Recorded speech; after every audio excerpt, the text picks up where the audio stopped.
Good day, students. So for today's video, I'm gonna present to you and discuss with you the two main and most important topic in strategic management module 1. So these topics are the following: Clayton's 5 stages of strategic management. We also have developing competitive advantage in marketing and distribution channels. Now, the strategic management process is more than just a set of rules to follow. It is a philosophical approach to business. As upper management must think strategically first, then apply that thought to a process. The strategic management process is best implemented when everyone within the business understands the strategy. So the first thing that we're going to discuss is Clayton's 5 stages of strategic management. First stage in Clayton's 5 stages of strategic management is clarify your vision. The purpose of goal setting is to clarify the vision for your business. This stage consists of identifying three key facets. The first thing is to define both short and long-term objectives. Secondly, identify the process of how to accomplish your objective. And finally, you have to customize the process for your staff. Give each person a task with which he can succeed. Keep in mind during this process your goals to be detailed, realistic, and match the values of your vision. In short, goals should be SMART, which means sustainable, measurable, attainable, realistic, and time bound. Typically, the final step in this stage is to write a mission statement that succinctly communicates your goals to both your shareholders and your staff. The second stage is to gather and analyze the information. So once you have the vision of the company, you have to gather the information that will help you accomplish your goals. Analysis is a key stage because information gained in this stage will shape the next 2 stages. In this stage, gather as much information and data relevant to accomplishing your vision. The focus of the analysis should be on understanding the needs of the business as a sustainable entity, its strategic direction, and identifying initiatives that will help your business grow. Examine any external or internal issues that can affect your goals and objectives. But you have to make sure to identify both the strengths and weaknesses of your organization as well as any threats and opportunities that may arise along the path. A good place to start is by doing the SWOT analysis. Here, you look at the organization: strengths, weaknesses, opportunities, and threats. When we say strengths, these are the things a company is good at doing or characteristic that give it enhanced competitiveness. Example, the physical assets, intangible assets, and etc. When we say weaknesses, these are what a company lacks, thus poorly or a condition that puts it at an advantage. A weakness represents a company's competitive liability. The third one, we have opportunities. An opportunity is that which enables a company to excel in achieving its objective. It is external to the organization and can be source of growth, profitability, or gaining competitive advantage. And the last one for SWOT is threats.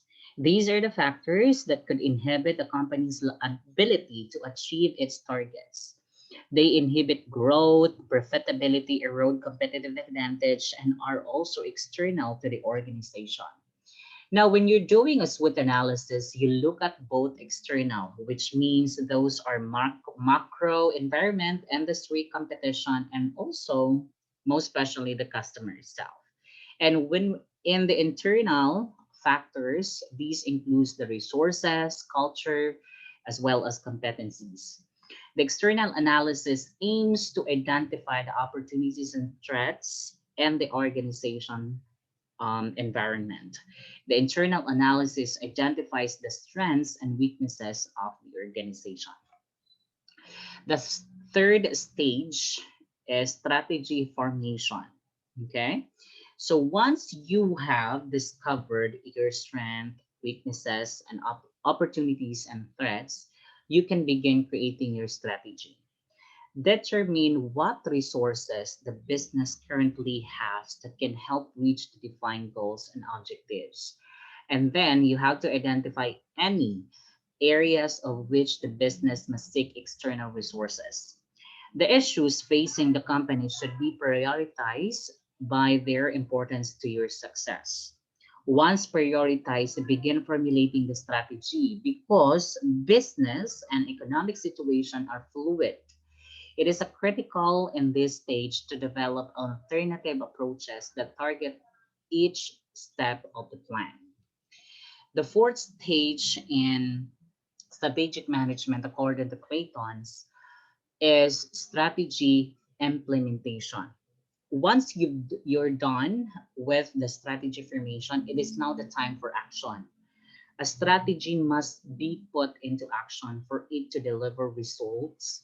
Otherwise, it will be just another document. Implementation happens to be more challenging and delicate task than strategy formation.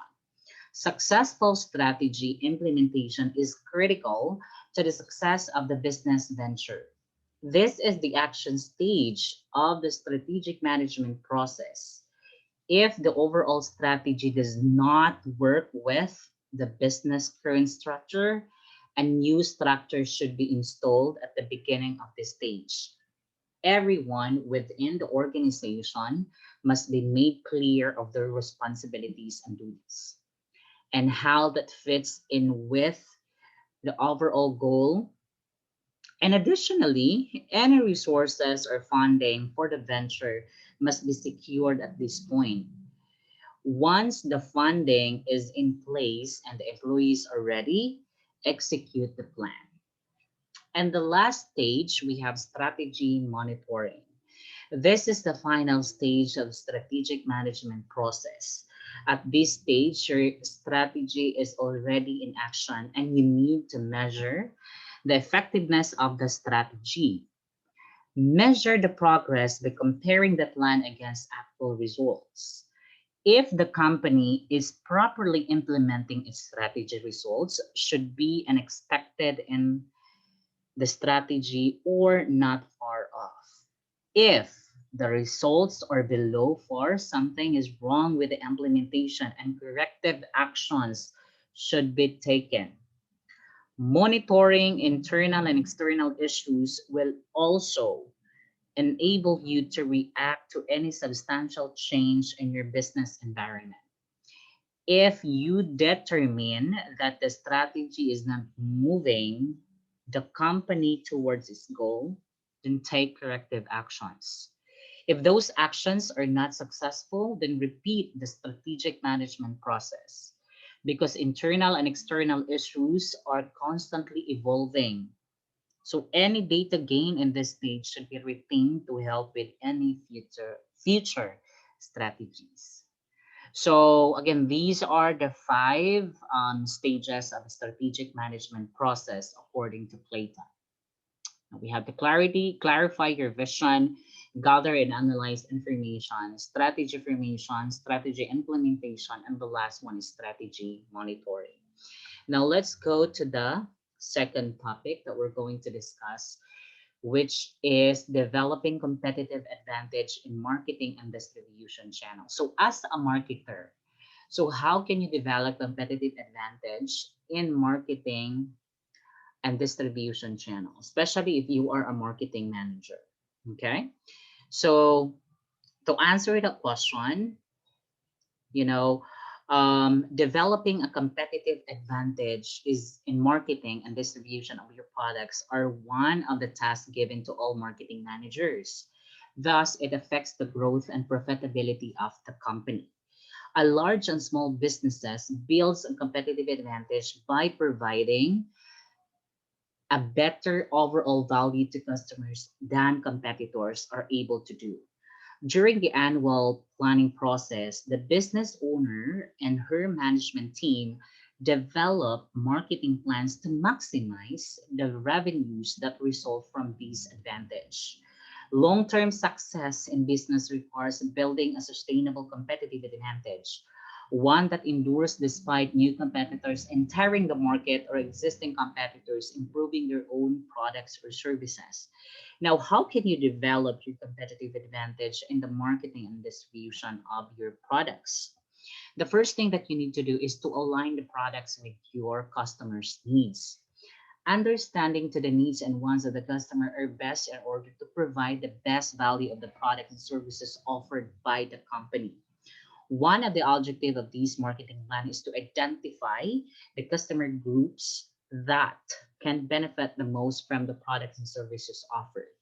These are individuals that are most likely to become his potential customers. Marketing planning procedures enables to narrow the target markets to those who are likely to buy.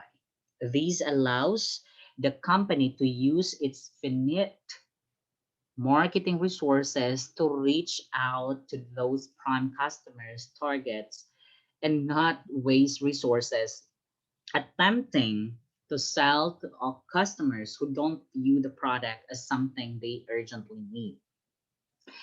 The second thing that you need to do is to attack the new market. In the marketing plan, the company's management team identifies new market the company could enter and gain a foothold before competitors do. Sometimes term first to market advantage. Companies, particularly adept at marketing planning, developed a capacity to spot these emerging markets, which occur as a result of factors like population shift, changes in consumer taste, or technological innovation that could be turned into new products. Effective marketing planning requires the ability to select the potentially most profitable opportunities among the many opportunities available. The third one is to evidently express the advantages. A sound marketing plan includes a carefully crafted message that presents the company's competitive advantage in a concise and compelling way. The most effective message or messages express not only why the company's products are better solution than those offered by competitors, but are the ideal solutions or the ideal product solutions to the customers. Customers don't have to comparison shop with factors such as price because they don't see the competitor solutions as being in the same class. So that's really important. Now, the fourth one is to expand distribution channels. So every small business wants to sell more, of course. Rather than simply thinking of ways to get more customers into your store, start thinking of ways to get your products or services out to more customers or consumers. One of the best ways to gain more buyers and increases revenue is to sell through additional venues. So expanding your distribution channels can be an effective tool to increase your business. These are some advantages to broader distribution channels. So one of the advantage, of course, is healthier profits. Selling to more customer can raise revenues, cut per unit cost, and boost the bottom line. The second one is less risks. Of course, if you're selling through one channel, you put all your eggs in one basket. Selling through multiple channels distribute the risk. Okay. The last one is brand building. Of course, making products available in more locations will raise consumer awareness of your offering. Now, the last part or the last stages that you could develop competitive advantage is emphasize customer service. Owners should include strategies for raising customer service levels. This is really important. Keeping a customer satisfied produces both repeat business from that customer and the opportunity to send word of mouth endorsement to other potential customers. Turning customers service into a competitive advantage is accomplished through such tactics as addressing their concerns promptly, having a person available to speak with them, and taking the time to get to know customers as individuals, and finding out how the company can improve its product or services offering. Our small business strategies of being accessible and interacting with customer can create a formidable advantage relative to its larger competitors, and there is sometimes impersonal or inattentive approach to service. Customer service, or emphasizing customer service, is really important when it comes to developing competitive advantages. Because the more you do that, the more the customer are satisfied with the service provided your customer service professionals, then definitely you can retain them from your company. All right, so that would be all for today's discussions, and I hope you learned something. And I would like to invite you to always read your manual and also do some research when it comes to these topics. Thank you so much, students, and have a wonderful